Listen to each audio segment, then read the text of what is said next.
Yang kami hormati Bapak Kapolres Muaro Jambi.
Yang jelasnya kita ini yang prioritas saja, yang prioritas dikirim itu ada di Kecamatan Sungai Bahar, Bahar Selatan dan Bahar Utara, terus ditambah dengan yang Kecamatan Kimpe.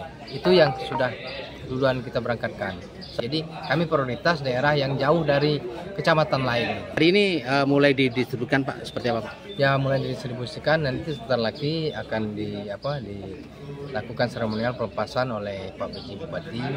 Jelajahi cara baru mendapatkan informasi. Download Metro TV Extend sekarang.